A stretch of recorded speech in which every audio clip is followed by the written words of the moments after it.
What's good, everybody? It's your man, Uncle Saint. With my afternoon talk, I'm just going to pick up my daughter, and I like to take this opportunity to, say a little bit about stuff, whatever I happen to be thinking about at the time.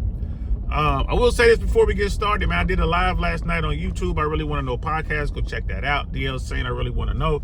And my people were there that came out to say what's up to a brother, and my people was like, hey man, you got to get back to doing these lives. We don't want to wait till next year. So all right, it's on. I'm doing lives. I'm back to it every day, Monday through Thursday, 6 p.m. Eastern Standard Time. I'm gonna be doing it, and and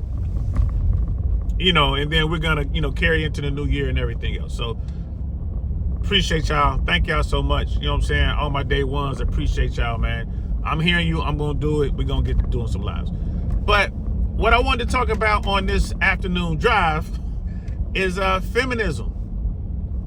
People talk about feminism, man, and it's like a battle cry for either side. It's like feminism bad, feminism good. Like it's just it's crazy right now, right?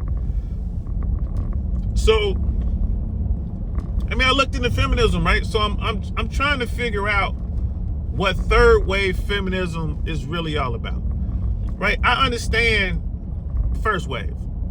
First wave of feminism was about really the emancipation of slaves, right? That's what it was about.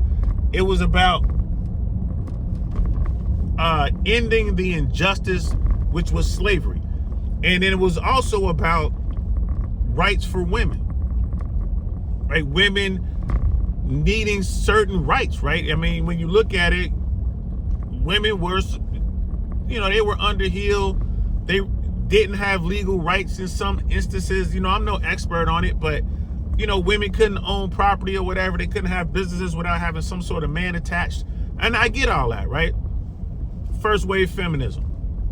Slaves were emancipated, right? And we had the Civil War, and then came suffrage, and then the woman's right to vote. Okay, I get that. You know what I mean? First wave feminism. Second wave feminism. It's about a woman's reproductive rights and rights to her body. Okay, I get that.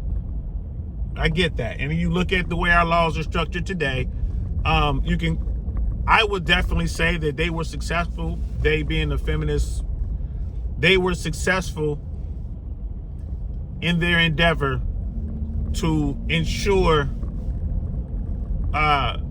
their body, their choice, rights to their body, and stuff like that. And some equality in the workplace also came under the second wave, because let's keep it 100. There was a lot of sexism out there. It is what it is. To what extreme, we can argue that, but yeah, there was a thing, right? Now we're at third wave. Third wave feminism. What's that about? And I'm serious. I'm not even trying to be funny here. Like what is that about? And then you have, there are people out there to say third wave feminism is simply about superiority.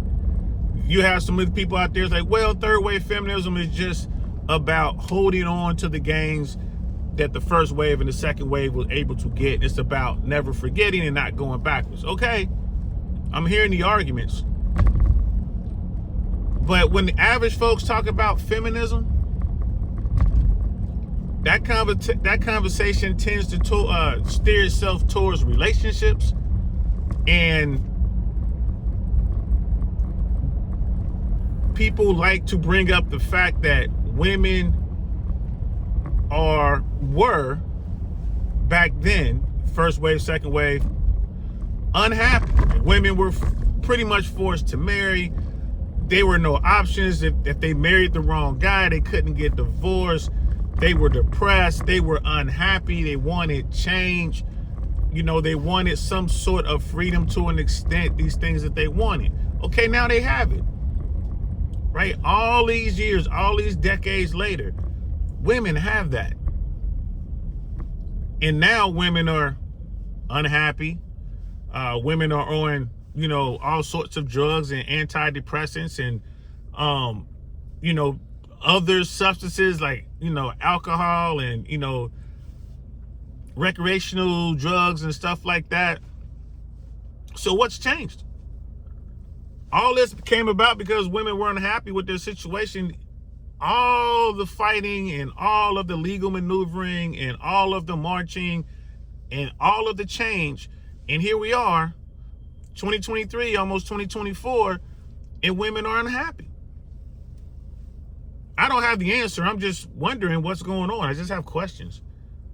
People are unhappy. Women are unhappy. When it comes to relationships, we talk about relationships over here, and I'm normally talking to guys and, hey, this is what you should do, in my opinion, to be more successful out there, because it is difficult. I'm not even going to lie to you. It's difficult. It's hard. But women have so many choices today. And it's so easy to get in and out of relationships. And the law is pretty much on their side, especially if you bring a child into the world and you look at the family court system and you look at all this other stuff that's going on. Women are winning.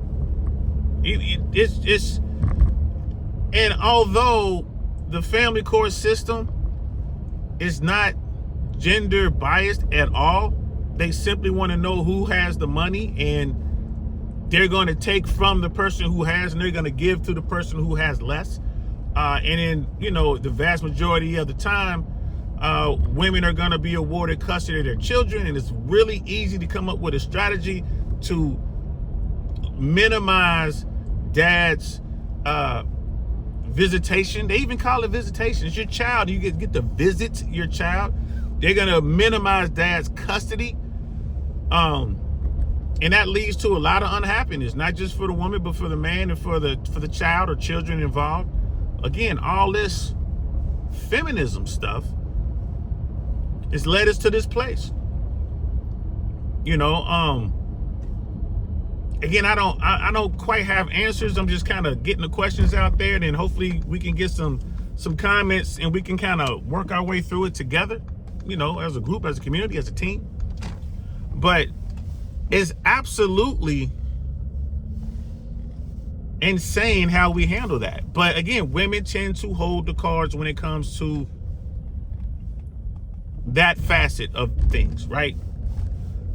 That's slowly changing. Women would normally make more money or be awarded more money from the courts when it came to alimony and child support. And why was that? Well, men were making more. Men are still making more. But the reason for it is not because of a pay gap, in my opinion. I think the reason is that men work longer hours and they take on jobs that a lot of women don't want to work. And let's face it, men don't have to stop working to have a baby. So men tend to make more. Like I said, the family court system is not gender biased. They want who has the money, and we're going to take that money and give it to the person who doesn't. And now in the court system, we're seeing that there are a lot of women who are out earning men. This is a new thing that's starting to happen, right? Women are graduating college in more numbers than men. And generally speaking, if you have a college degree, you're going to make more money throughout your career. So women are making more money than men. You have states like Florida who have changed the laws. The state of Florida believes it's in the child's best interest to have equal access to both parents. So what does that mean? You go to family court, 50-50 custody. That's the default. Judges can't do anything about it here in Florida. It's 50-50 custody unless there is a very compelling reason as to why one parent or the other should not have access to that, to their child. So if it's 50-50 custody, you can't argue the money. The money should be pretty much zero, right? Pretty much. There's some huge pay discrepancies out there sometimes. So you might have a woman out there who's making $300,000 a year.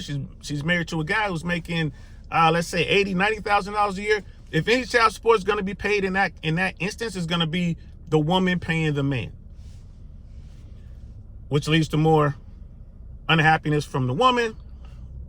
And, again, it goes back to the whole feminism thing. Like, well, feminism is supposed to be all about equality.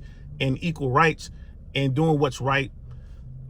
First and second wave, maybe that was the case. Third wave, I don't think so. I think that now the third wave feminist movement is all about superiority and getting what you can for women simply because they're women, which means it's going to put men at a disadvantage in some cases. At least that's my take on it. Don't beat me up. Just send me a comment. Let me know what you're thinking. What's up with feminism today? First, second, third wave. Do you guys believe I'm wrong in thinking that third wave feminism is more of a power grab than it is about equal rights? Because I argue if it were about equal rights, feminists will be out here towing the line on 50-50 custody for children, right? So that's my take on that. And there's some other things out there as well, but that's pretty much my take on that. I look forward to reading y'all comments below. Hope you're having a good hump day, and I'll talk to y'all later. I will be on tonight, 6 o'clock, maybe 6:30 Eastern Standard Time on YouTube. DL Saying I Really Want to Know podcast. We're going to be talking about some red pill stuff, right? There's some red pill drama out there between two of the biggest platforms on YouTube, Flagrant and Fresh and Fit. We're going to talk a little bit about that. And then we might also talk a little bit about politics, like what's going on with Donald Trump not being allowed to be placed on a ballot in Colorado. That's huge, what that may or may not mean. So hopefully I'll see y'all tonight, 6 p.m. Eastern Standard Time. I Really Want to Know podcast on YouTube. I'm DL Saying. I'm going to talk to y'all later. Peace.